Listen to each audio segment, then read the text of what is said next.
The manufacture and build of the Whirlwind tailplane, being the sole example to be produced, presents a number of obstacles due to the economies of scale. The tailplane's leading edge tapers along its length in both plan form and cross section.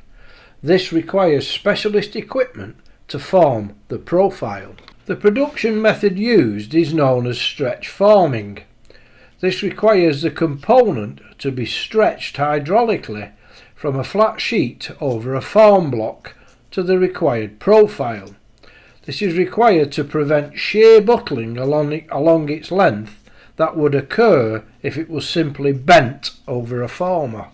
The leading edge is a single piece of material, some 8 foot long and 3 foot wide. This is required to allow for the self-tightening grippers used to hold the material, while the hydraulic pressure stretches the material over the form block. Due to the economies of scale and limited finances, the Fighter project produced its own simple but effective stretch frame. The force required to stretch the material into the required profile being in excess of 30 tons. Unlike many of its contemporaries, the Whirlwind elevators are of all metal construction and by comparison very large, accounting for half the chord width of the tailplane. Being of a frise design, the leading edge is contained within the tailplane structure, with the tailplane skin providing the aerodynamic mask for the elevator, while providing superior aerodynamic control over the more common horn balance elevators in common use.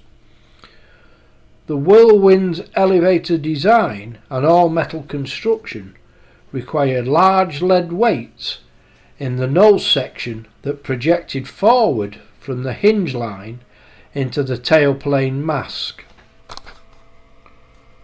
Some 25 pounds of lead being required for counterbalance of the elevator.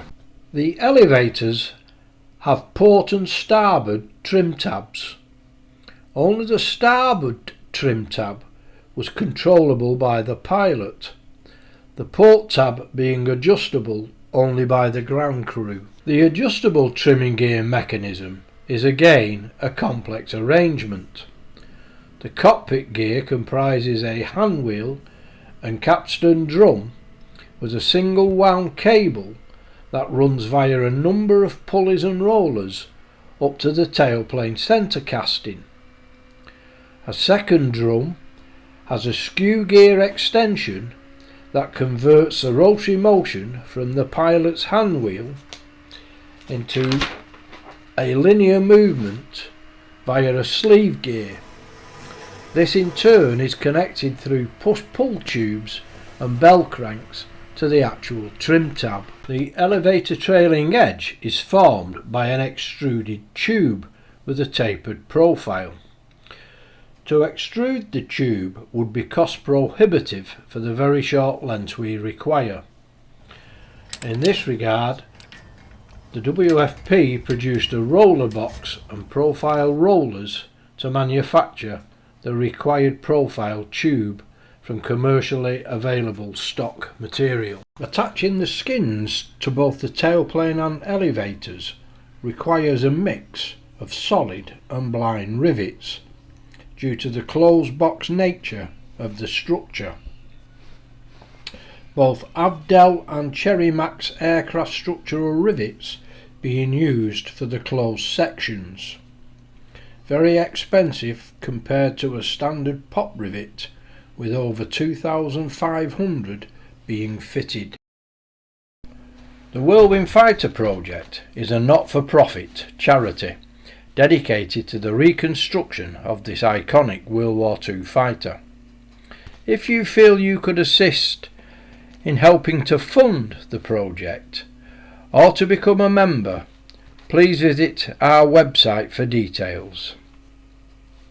Also, please visit our partner in the project and home to Whirlwind P7056, the Kent Battle of Britain Museum Trust at Hawkinge. Please keep a lookout for our future engineering videos on the manufacture of P7056. Many thanks for watching, and thanks to all our supporters.